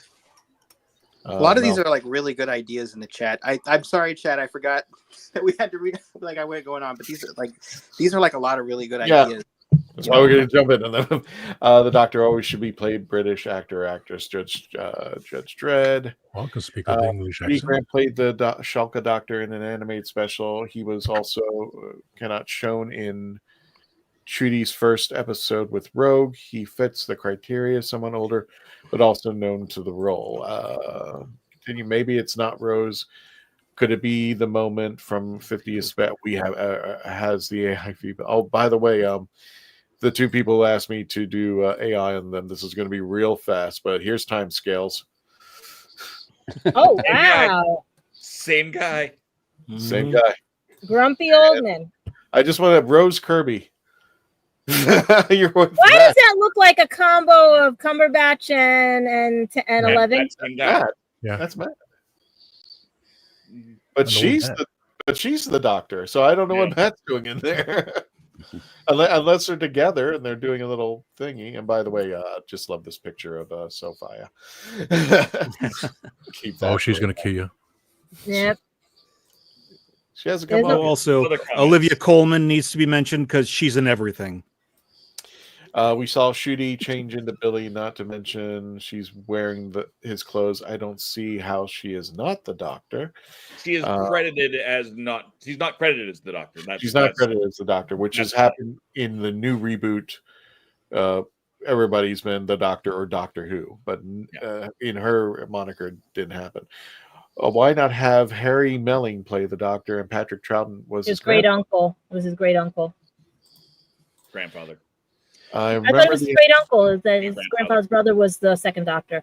Oh, okay. I remember the actor who played the next Doctor in Tennant's first run. Yeah, I would definitely do the Governor, and I can't think of his name. Jackson Pollock. It was Jackson Lake was the character, but he would also make. I know the character name, but I don't know the actor's name.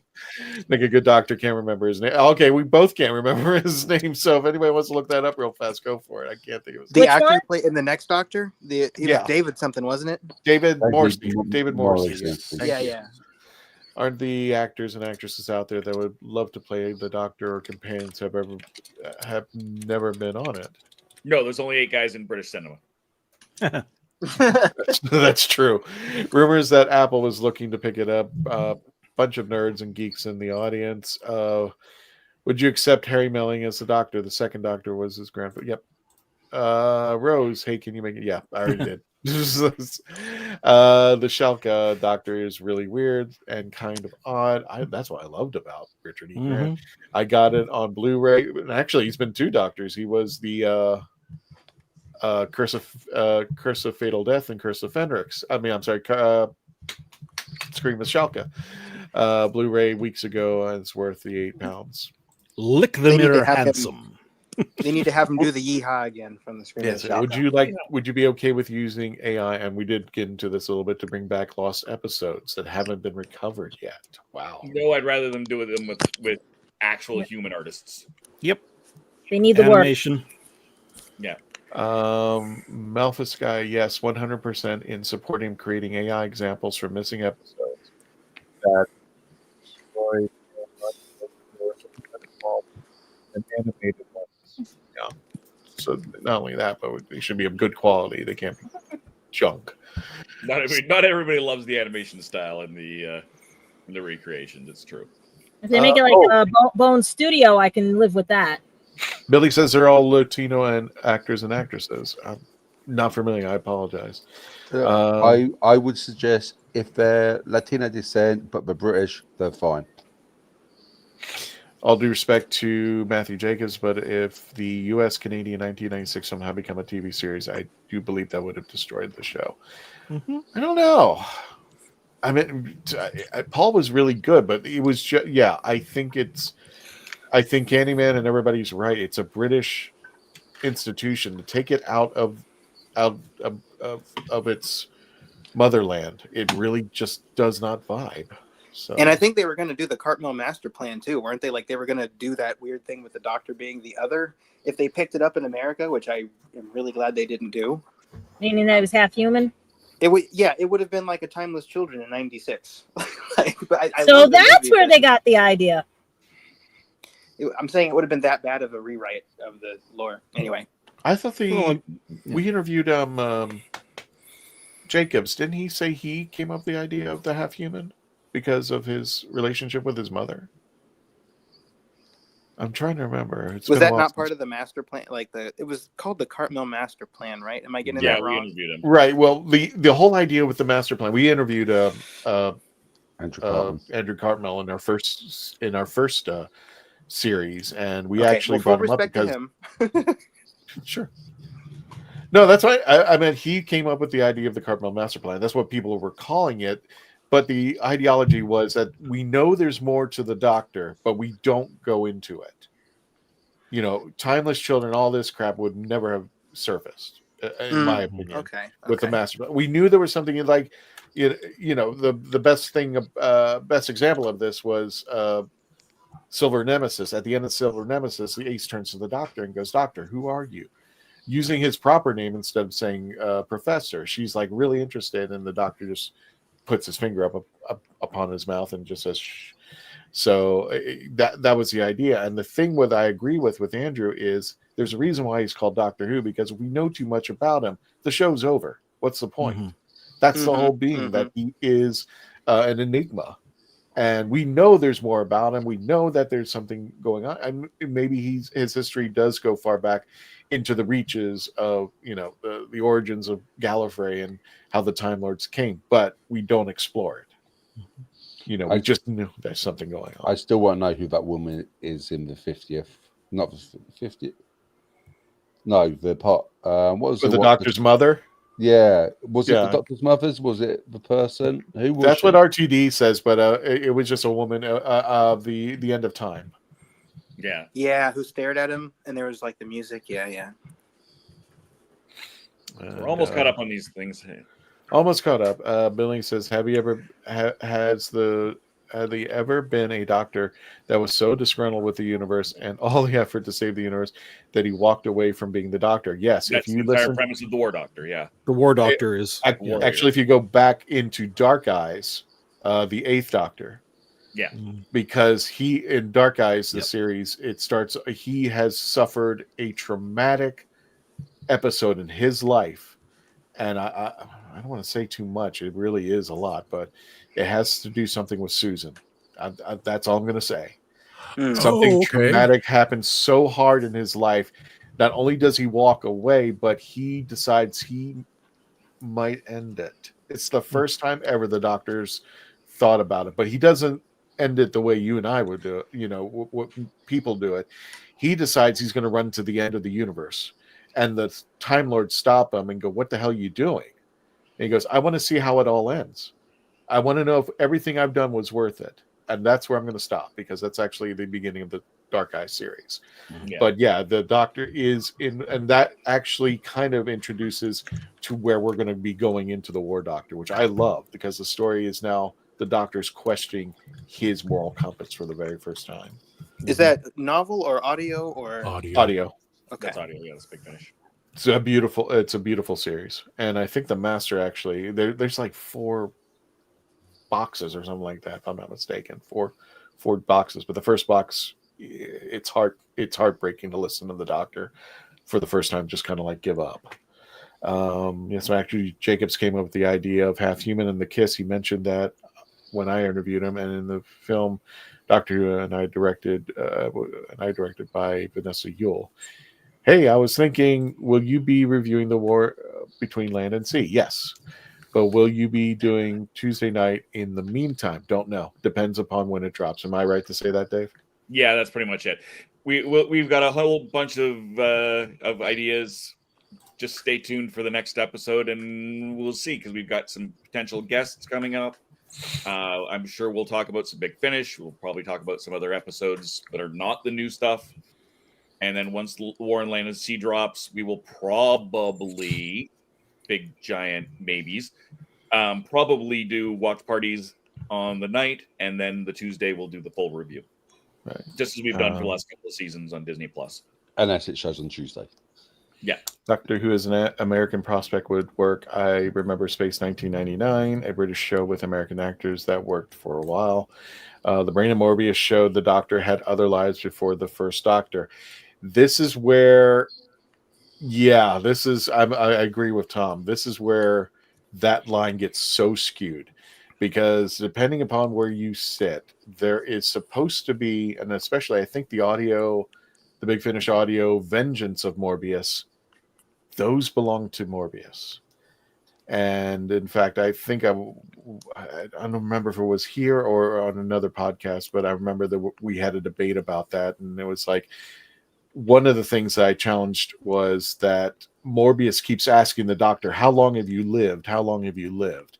And I always thought that because Morbius was like at the end of his life, that he was empowering and trying to jinx the Doctor and go like, "You've only been 4 lives? I've gotten all 13 out here. I'm going to kick your butt." And that's where we saw Morbius's. So it is still, for a better term, in question. It depends upon how you look at it right now, and the series is kind of going on timeless children and all that. But yeah, I always thought they were Morbius. If you watch our intro, the countdown intro. Yeah. After 1, I've actually got the faces of the Brain of Morbius Doctors, and then the Fugitive Doctor in there as well. But you still ain't got Peter Cushing. Sorry, go ahead. The animated preschool. Go ahead. Sorry. I'll say, Dave, but you still ain't got Peter Cushing in it. No, we did once. And I tell you again, he's been in that once. Mm-hmm. Gotcha. The animated preschool Doctor Who's for ages 4 to 6, and the pitch deadline to pitch for it is July 10th. Thank you, Fleeson, yes. And Billy says, "I want to thank you all for answering my question." Yes, I'm the new to Doctor Who and love learning about the show. Absolutely, that's what we're here for. That's exactly what we're here for. Dave, we got 10 minutes left. Reviewing the Seeds animated spinoff would be interesting. So yeah, we will be doing that depending upon when the episodes drop. We would love to watch and review, but again, it's going to be depending upon our schedules when they drop, and to make sure that a couple of us are a part of that show so that we can do the watch party at a normal time. Yeah. So Yes. That has been, we've gone through it. We've gone through everybody's doctors. We know who everyone wants. We've gone off on a side there. We've seen Christian Bale Basil. And I didn't get mouse or rabbit ears on mine. No. It'll be it's going to be an interesting, it was an interesting show for sure. We had great conversations, and I'm thrilled with all of the ideas from the audience, and of course from our panelists. But we are at a time where we're coming up on a hard break time, so we need to wrap this up. We'll be back next week. We have no idea. We're working on booking a guest. That may or may not happen. So we'll make decisions over the course of the next week. It's fun not knowing the future. Exactly. I'm going to be taking a break from the shows after next week for a couple of weeks, so we'll see what's happening over the next little while. Gotcha. So let me run through this real fast. Normally our team does this, but let me just do it real fast because we only got a few minutes left. Yes. You can meet Gadget over at gadgetpendragon.com. You can also check out her Instagram, her YouTube channel, wherever, and she's got books on sale, so check them out over there. Grisbay Adams over at crossingthethemes.wordpress.com. You can check out Our Philosophy, youtube.com/ourphilosophy9119. Definitely check out all three of these guys, Dave, Tom, and Candyman, over at youtube.com at SpillTheGeekT1. Check out Dave on the YouTube channel at youtube.com/therathole.ca, and also his spin-off show, The Happiness Patrol. And always check out the Candyman, who's always floating around here at the Legend of the Traveling TARDIS, as well as SpillTheGeekT. So I hate to do it to you guys, but I'm just we need to get hang on a second. We just want to wrap this up, thanking everybody for bringing us to this level, which thank you so much for bringing us. I think your birthday present is going to come. It's going at 70,000. That would be swell. So 75,000 we're looking at right now. I think we're at 75.4. Was that the right, Gadget? I think it was 65.4, 65.5, depending on or 65.4. Yeah, so 65.4 we're at right now. And please keep watching. 1.6 million That views. is astonishing. Appreciate it. Thank you so much for keeping an eye out. Real fast, we're going to be at Ancient City September 12th through the 14th at the World Golf Village Renaissance Resort in St. Augustine, Florida. Get your tickets now. The Dalek Builders of Florida, as well as the Legend of the Traveling TARDIS, will be out there combined together at the World Golf Village Renaissance Resort, St. Augustine, Florida. Again, get your tickets now, September 12th through 14th at ancientcitycon.com. And we're pleased to announce... Did I not put it up? Oh, there we go. Yeah. Doctor Who Day, A Day with the Daleks. We're just announcing this. This is going to be taking place July 19th, starting at 11 a.m. It's free admission, free parking. Come out to Famous Faces and Funnies, located in Melbourne, Florida. We will be having the Daleks come out there. We'll also be having trivia.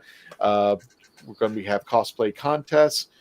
We're going to have a ton of stuff going on out there. And again, free admission, free parking, and one of the largest comic book stores in Florida off of West New Haven Avenue, Melbourne, Florida. Again, July 19th, starting at 11 a.m. sharp. Thank you so much, everybody. And anybody, any last minute goodbyes before we let Just everybody go? the 2 conventions in August. Guys, catch me there, okay? Got it. Ta-ta. Ta-ta, everybody. And don't forget to say good night to Simon on the way out. Thank you all for joining us. Peace be with you. And until the next adventure, Tony.